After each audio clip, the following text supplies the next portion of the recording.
tardes, amigos de Brújula Internacional. Qué gusto saludarles en este inicio de semana, como siempre, en nombre del embajador Julio César Pineda, y como cada tarde comenzamos revisando cómo está la actualidad internacional.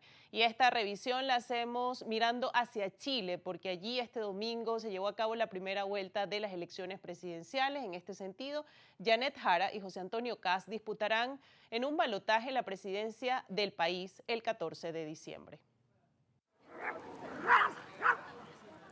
Dos candidatos totalmente opuestos competirán en el balotaje por la presidencia de Chile. Por un lado, Janet Jara, una comunista crítica del ala ortodoxa de su partido, que encabezó la primera vuelta como representante de una amplia alianza de centro-izquierda afín al gobierno de Gabriel Boric.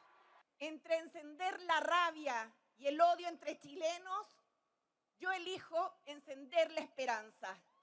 Por el otro, José Antonio Kast, candidato de la extrema derecha, con la mira puesta en los migrantes indocumentados.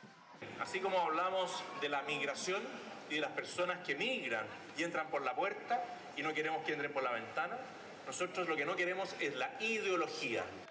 Jara, nacida hace 51 años en El Cortijo, un barrio pobre del norte de Santiago, milita en el Partido Comunista desde los 14 años. Trabajó como recolectora de frutas y cajera en un pequeño comercio antes de ingresar a la universidad y ser dirigente estudiantil. Graduada en Administración Pública y Leyes, fue ministra de Trabajo de Boric y durante su gestión sacó adelante la reducción de la semana laboral de 45 a 40 horas y la reforma del sistema privado de pensiones.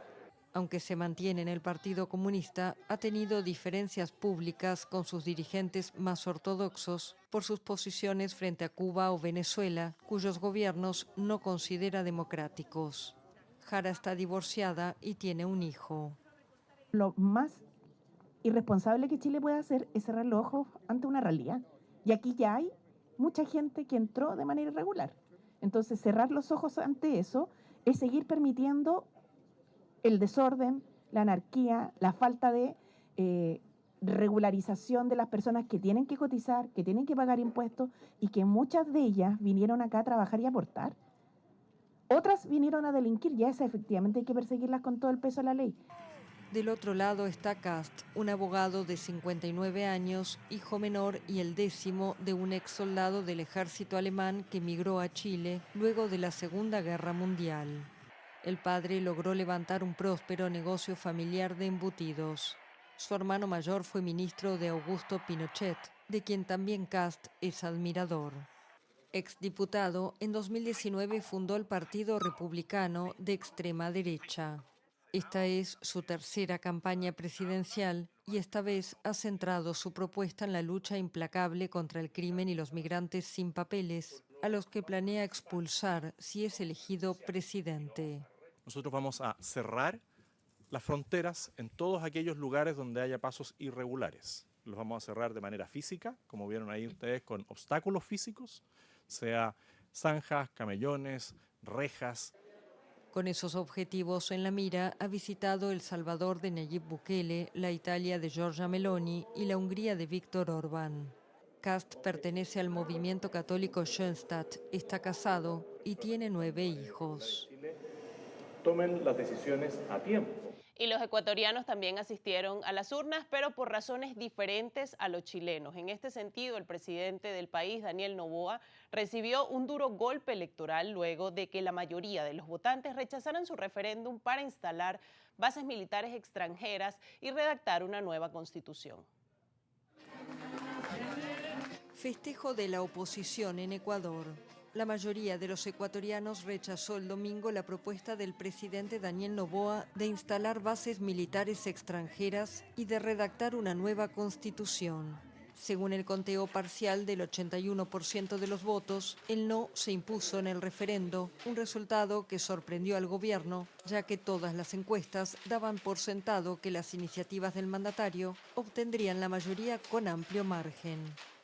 Ha triunfado la patria. Significa que este país vence el odio, que se une por decirle a quien nos gobierna desde su bolsillo: con Ecuador no juegas, con los derechos de los ecuatorianos no juegas. Aquí hay un pueblo digno que hoy día te dice no a tus mentiras, a tu corrupción y a tu destrucción del país. Casi 14 millones de electores fueron convocados para votar de manera obligatoria en medio de la preocupación por la violencia galopante en el país y las tensiones por los bombardeos de Washington a lanchas que supuestamente trafican drogas en el Caribe y el Pacífico. Los ecuatorianos también dijeron no a poner fin al financiamiento estatal a los partidos políticos y a la reducción del número de congresistas. Tras conocerse los resultados, el presidente Daniel Noboa canceló un encuentro previsto con la prensa y en cambio envió un corto mensaje en la red X. Respetamos la voluntad del pueblo ecuatoriano, nuestro compromiso no cambia, indicó.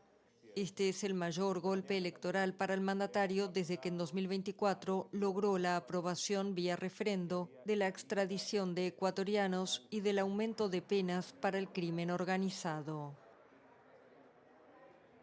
Y en el marco de la cumbre climática que se está llevando en el corazón de la Amazonía, puntualmente en la ciudad de Belén, en Brasil, miles de manifestantes, entre ellos numerosos indígenas, marcharon en la ciudad para presionar a los negociadores de la COP30 reunidos a pocos kilómetros para que tomen medidas urgentes contra el calentamiento climático, como preservar la Amazonía y acabar con los combustibles fósiles.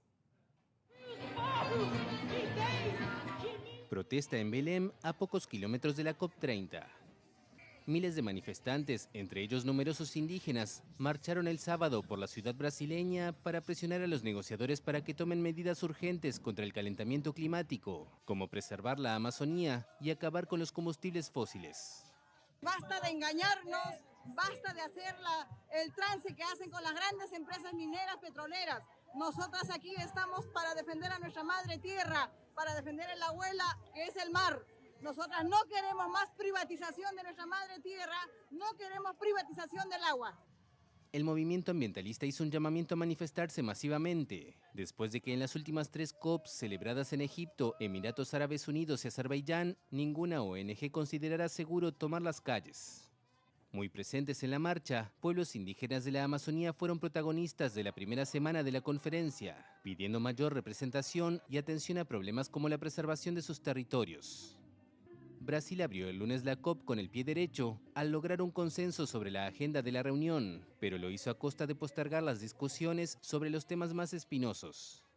El gigante sudamericano seguía en consultas con las delegaciones para destrabar esos puntos: financiamiento climático, metas de reducción de emisiones de gases de efecto invernadero, transparencia y barreras comerciales. Y en otras informaciones que también destacan en este recorrido, el presidente de Costa Rica, Rodrigo Chávez, aseguró ser víctima de un linchamiento político descarado durante su comparecencia ante una comisión legislativa que analiza quitarle la inmunidad por influir presuntamente en las elecciones de febrero de 2026. El presidente de Costa Rica, Rodrigo Chávez, aseguró el viernes ser víctima de un linchamiento político descarado. Lo hizo durante su comparecencia ante una comisión legislativa que analiza quitarle la inmunidad por influir presuntamente en las elecciones de febrero de 2026. Voy a decir la verdad, voy a exponer los hechos junto con mi abogado, José Miguel Villalobos, de los intentos inmorales, absurdos y anticonstitucionales. En medio de un inusual choque de poderes del Estado en una de las democracias más reconocidas de América Latina, el Tribunal Supremo de Elecciones pidió al Congreso retirar la inmunidad a Chávez para que sea investigado por beligerancia política. La comisión, compuesta por 2 opositoras y un oficialista, deberá decidir si recomienda o no al plenario del Congreso debatir el levantamiento del fuero al mandatario. Esta es la segunda vez que Chávez, de 64 años, enfrenta un proceso similar. En septiembre, el Congreso rechazó quitarle la inmunidad para que fuese juzgado por presunta corrupción, siendo la primera vez que un mandatario de este país enfrentaba un pedido de desafuero. Chávez salió de la sede legislativa sin permitir preguntas de los diputados. El mandatario encabezó afuera una concentración de simpatizantes a los que convocó para acompañarlo. Y me parece injusto lo que está haciendo el tribunal, porque me parece que el tribunal es parcial totalmente. Si Chávez es despojado de su inmunidad, deberá enfrentar un proceso que podría culminar con la destitución del cargo y la inhabilitación para cargos públicos entre 2 y 4 años. El Tribunal Supremo de Elecciones prohibió en junio a Chávez intervenir en la campaña electoral porque aprovechó ilegítimamente su cargo para favorecer un programa político.